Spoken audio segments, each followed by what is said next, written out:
Hi Sonoma County, it is Monday, November 2nd, and I'm in Milan, Italy, just waiting for the CME conference to begin. We'll be talking about sustainability and viticulture and winemaking. I'm so excited to sort of learn more about what's going on around Italy and globally on those topics. But I did want to just wrap up some of the fantastic conversations that I had last week in Champagne. So as part of my fellowship, I've had really great meetings with different vintner sort of grower associations around Europe, and my meetings in Brussels and Paris, I was able to get connected with some great growers in Champagne for my trip there to just kind of learn more about their focus on sustainability and environmental farming. And so I ended up spending about 3 days in Champagne last week and met with some interesting growers and Vignerons, and just wanted to share a little bit about what I learned and what they're doing there. So Champagne is an interesting region, my first time there, so just for background, Champagne has about 35,000 hectares, which can actually be designated for Champagne.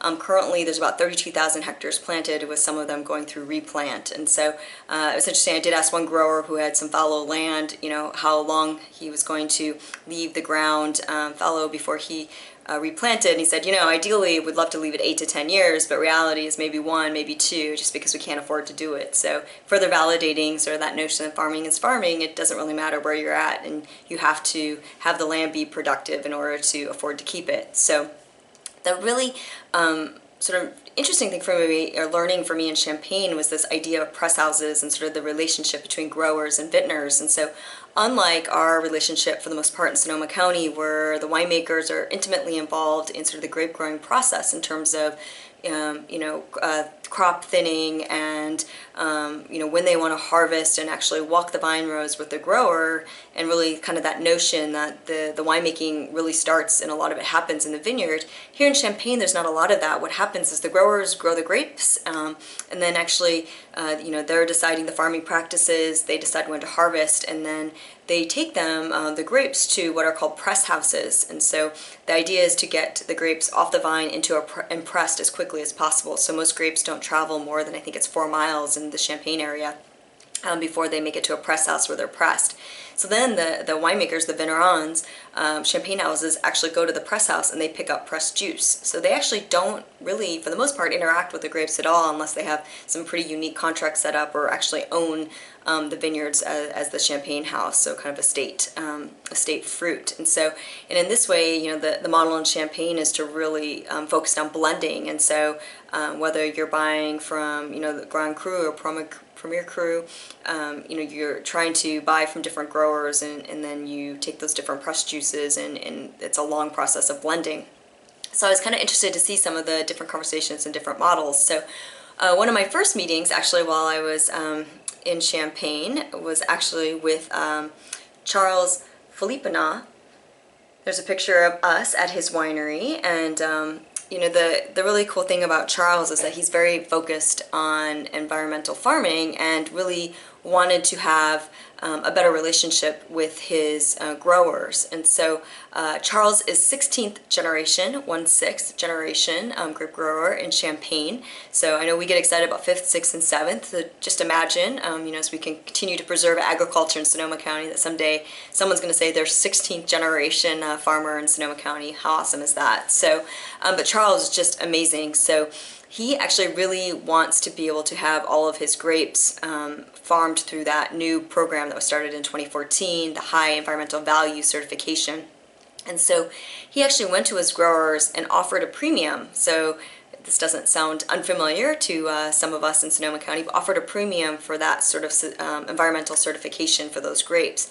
And as part of that, I think the premium was about 2 to 3%. And so as part of that, he actually asked, though, to be able to participate in the grape growing. So he wanted to visit the vineyards, he wanted to take part in sort of the harvest decision, and then actually be there to see the grapes come into the press house, so he could ensure that level of quality in terms of, these are the grapes that I saw in the vineyard, they are the grapes that are going into the press. If there's botrytis or something else, maybe I choose not to use some of those grapes in the press juice, and then I want to be able to collect that press juice and take it back for production and sort of winemaking. And so I thought it was just fascinating that he is really, very, I want to say, progressive here when it comes to sustainability and offering more money for sustainable grapes, or for the environmentally certified grapes, and also, really wanting to develop that personal relationship with the growers, because he believes that will make the best product. So if he can be part of the grape growing process and see the press juice into the winery, that he believes that quality will follow. And so, and in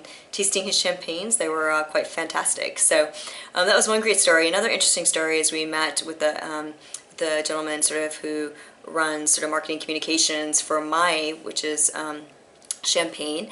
They are in Mai, which is a Grand Cru part of Champagne, and they have a really kind of different story in that Mai Champagne House started as growers, kind of a cooperative of sorts. So in the late 1920s, growers around Mai, all within that village, 25 of them, couldn't sell their grapes. There was an economic recession, and they were really kind of trying to figure out what to do. So they formed kind of a cooperative, at least 25 growers, to make their own champagne, the Mai Champagne.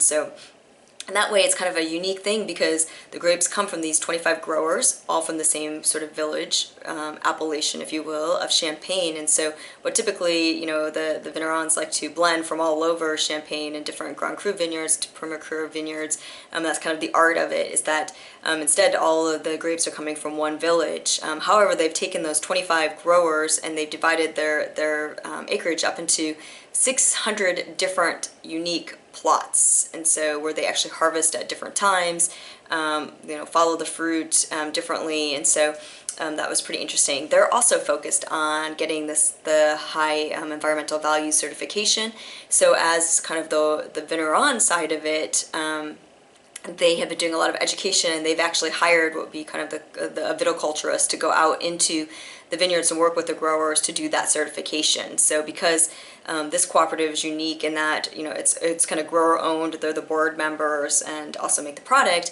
The company itself is paying sort of for the certification process. So another model that is kind of what we are looking at in Sonoma County is kind of how are the different models you do this. So they brought all the growers in to the Champagne House, they did education on the process, and they're actually sending someone out into the vineyards to help get that certification to happen and to track it. So one of my favorite stories, though, were down in these caves, kind of the underground cellars, and let me just tell you, all of Champagne, it's just miles and miles of these chalk cellars that have been dug. They're just amazing. And my favorite story was that those 25 families, it took them 38 years, and they dug by hand, those 25 families, their cellars, sort of the underground part of the winery where they store all the wine and the riddling is done. And so at different points in kind of their history, different growers wanted to join this cooperative, and the big sort of motto became, if you didn't dig, then you don't get to become a member. Now you're going to have to pay. And so it's really kept kind of an exclusive group of growers as part of the Mai Champagne House. And again, another fantastic champagne experience, and great story there. And so one of my final appointments was with a gentleman who is now really the proprietor and works on sort of the winemaking viticulture of Jacquesin Champagne, and his name is Jean-Yves Chicot. Sure, I'm doing a bad job with that name, but he was just awesome. I mean, he is what I would call the kind of although not a young vintner, Vigneron, or grower, certainly someone that's really trying to make change happen. And so his whole goal is to make the best champagne that he possibly can. And so he has done, him and his brother, who took over Jacquesin from their dad, and to kind of transition that business, their whole goal is to make the best champagne. And so unlike probably most of the growers or anyone that I met with over in Champagne, they actually do a lot of thinning in the vineyard. So they drop fruit, and they try to get the grapes in Champagne as ripe as possible. So we're talking, 12% or more. And so, which is kind of interesting as you think about some of our grape growing, but he actually drops fruit in the vineyard and is very proud of that. So he's not as focused on sort of getting a certification, but he's certainly focused on high standards of grape growing, and being a steward of the land. And their model is also interesting in that they don't do a non-vintage or a vintage champagne every year from Jacquesin. Instead, they just make the best champagne they can from that vintage. And so it's one champagne per vintage, and then occasionally they do some vineyard designates. If they think the vintage was really excellent, they'll hold back some of the pressed juice from the vineyard to specific vineyards, or 3 specific vineyards, and they'll do a vineyard designate that comes out later that kind of over vintage it. And so very unique, because most champagne houses you might go in and try 10 different champagnes, and a lot of them could be from the same base year, but with Jacquemin it's just the best champagne they can make every year. So kind of blending all of their pressed juice and their wine. And so a lot of different models around champagne. Also had a chance to go meet with a very small sort of Vigneron independent grower. So again, owns the grapes, makes the wine, Montmartre. That was a Jean-Guy Montmartre, and another focused on the sustainable environmental farming and winemaking process. And so you can definitely tell there's kind of a movement happening, similar and exciting kind of a buzz around it as what we're seeing in Sonoma County. I think Champagne is a hard region, as I was told over and over again, to grow grapes. I think we're lucky in Sonoma County. We have such fantastic weather, fantastic soils, and fantastic place to grow. So I do have one great story though. One of the Vignerons we met with, one of the champagne houses, said that he wanted to sort of have land to build a new facility, and so the actual village, the government, the city, went in, bought the land, is putting all the permits together, and is then going to sell it to him with the permits in place. So they had to parcel together multiple family lands. So they did all of that purchasing.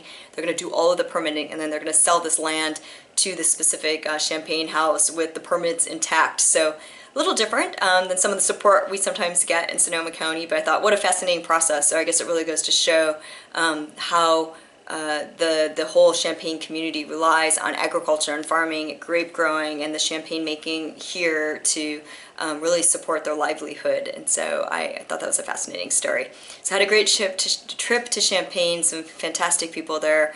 It's always great to meet with growers and Vignerons who are so passionate about what they do and care about delivering a great final product like we do in Sonoma County. So cheers to that, and had some great champagne.